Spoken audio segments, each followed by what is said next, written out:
Bienvenidos, agitados estos últimos días en distintos campos de la vida nacional, de la vida política, de la paz, y aquí escuchamos todas las voces. A mí me da mucho gusto saludar en nuestro programa de hoy al senador Iván Cepeda, quien a estas alturas de nuestra historia ya no necesita ninguna presentación adicional. Muy amable, Juan. Muy senador, amable un placer tenerlo aquí.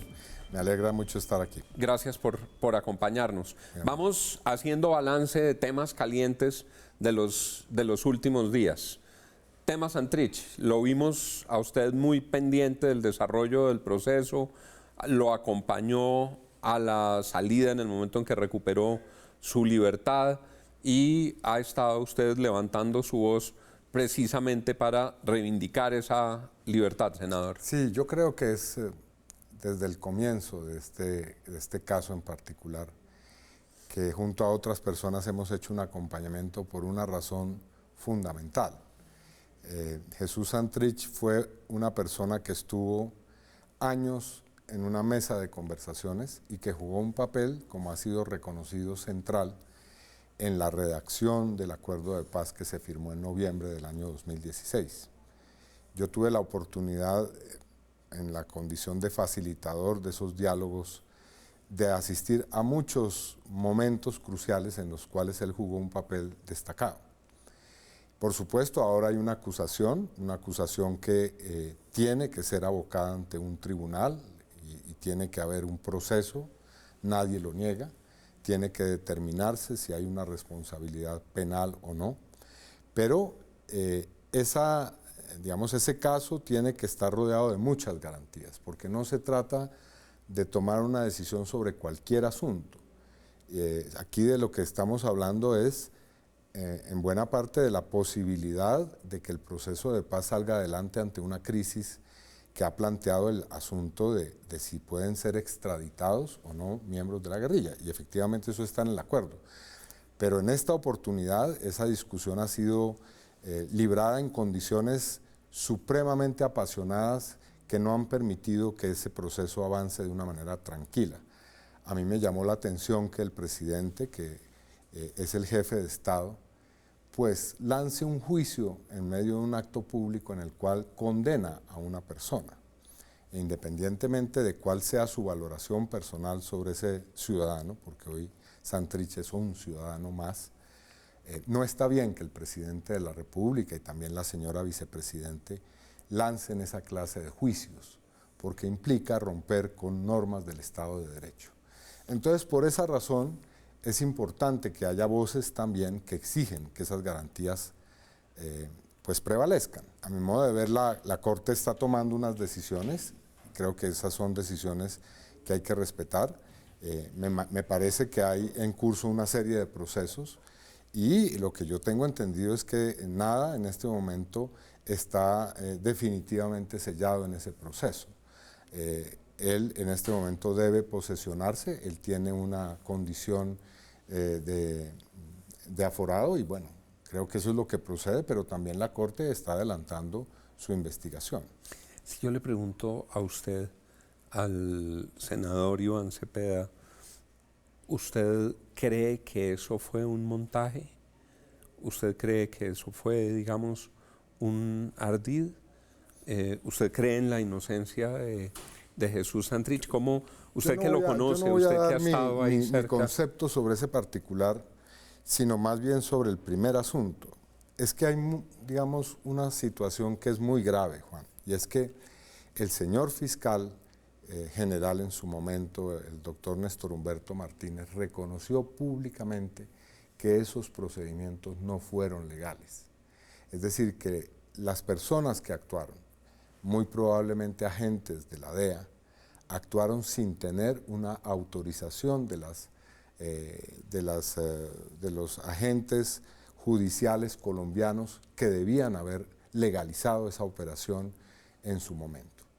Y eso es muy preocupante, porque realmente aquí hay infinidad de preguntas, y yo le señalo algunas que surgieron en el debate que acabo de hacer.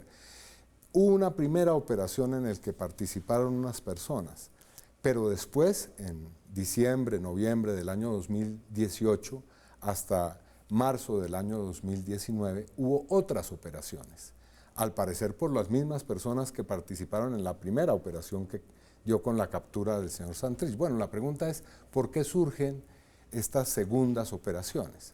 Y lo más grave de eso es que en esas operaciones que se hicieron este año, pues lo que se presenta como un escenario posible es que estas personas hubieran estado buscando inculpar a magistrados y a funcionarios de la Jurisdicción Especial para la Paz.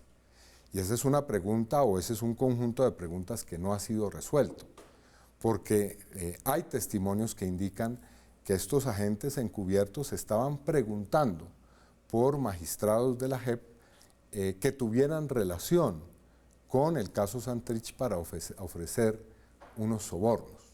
¿Eso es un entrampamiento? Eso es lo que se conoce coloquialmente como un entrampamiento.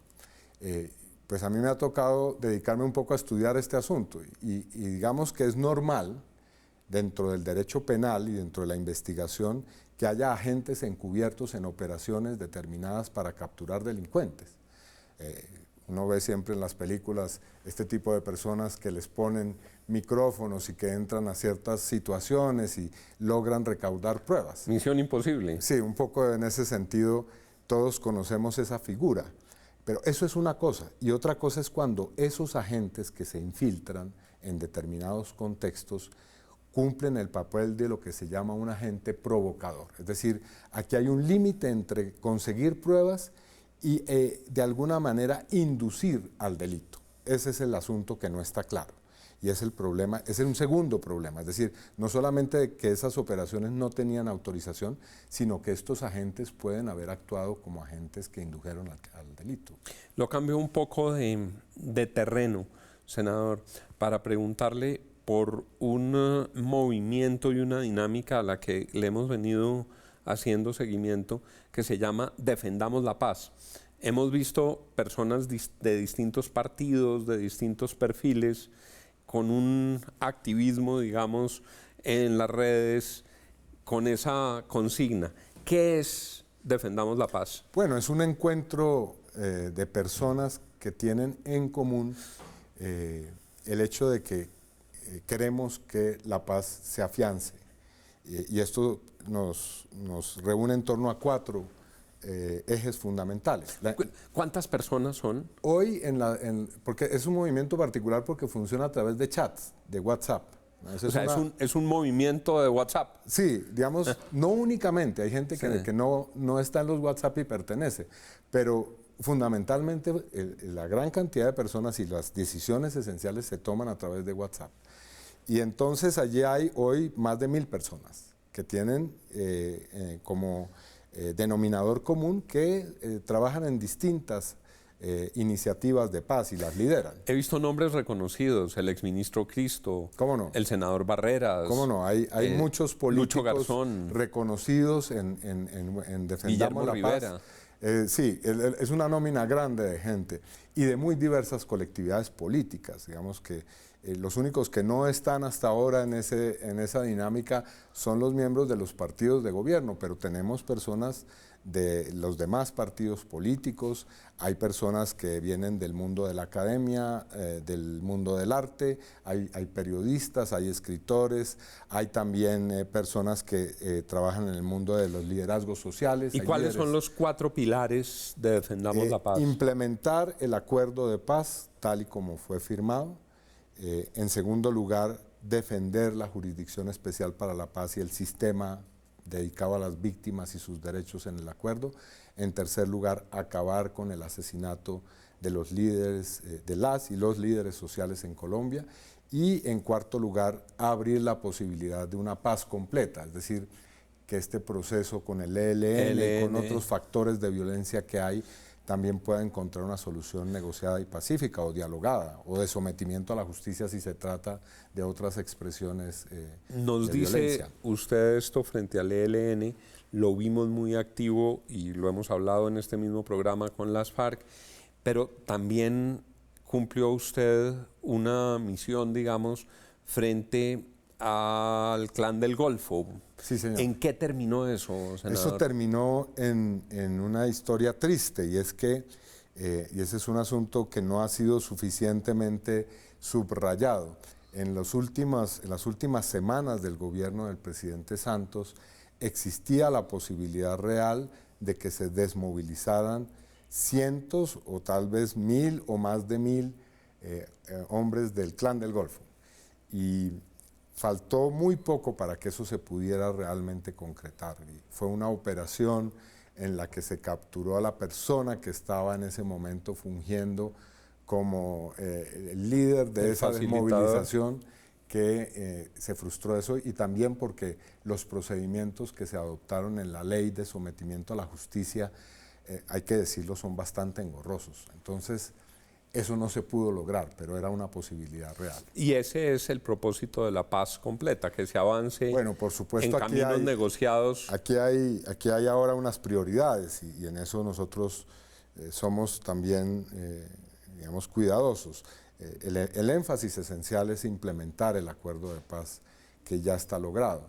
Ojalá se lograra que el ELN y el gobierno, a través de unos gestos concretos que se han exigido y que se han pedido, incluso Defendamos la Paz escribió una carta dirigida a los miembros del COSE, exigiéndoles gestos muy decididos frente al proceso de paz. Bueno, ojalá se lograra eso.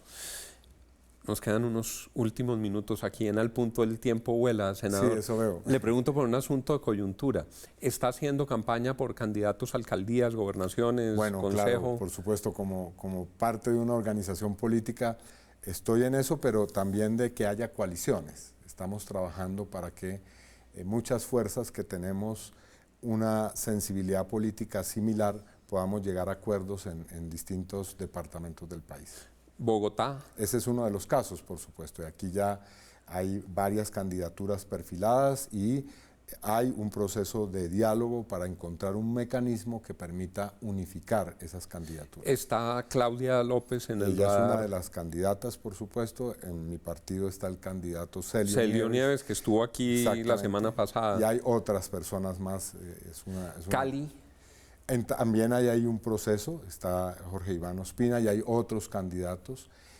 Lo interesante es que en 17 departamentos del país se están produciendo diálogos, y no solamente entre las fuerzas de izquierda, sino también entre otros sectores que vienen, por ejemplo, del liberalismo. Está también el sector En Marcha del Partido Liberal. También allí hay un proceso de diálogo, hay distintos candidatos. Es decir, en 17 partes se está dialogando en torno a programas, en torno a mecanismos que unifiquen candidaturas que puedan llevar una alternativa en estas partes a la gobernación y a las alcaldías y al consejo. ¿Y usted está promoviendo dentro de las listas de su partido concejales, diputados? Sí, por supuesto. Es su también, equipo político. Es también la gente con la que hemos trabajado. Pero todo muy en el espíritu de lograr una concertación. Ese es el objetivo esencial en este momento. Senador, le agradezco mucho, Juan, como que nos siempre, haya acompañado. Es un gusto hablar con usted realmente. Eso digo yo. Gracias por habernos acompañado. Muchas gracias. A ustedes, gracias por estar con nosotros. Sigan con Red Más Noticias. Y recuerden que conocer las noticias es bueno, pero entenderlas es mejor. Feliz noche para todos.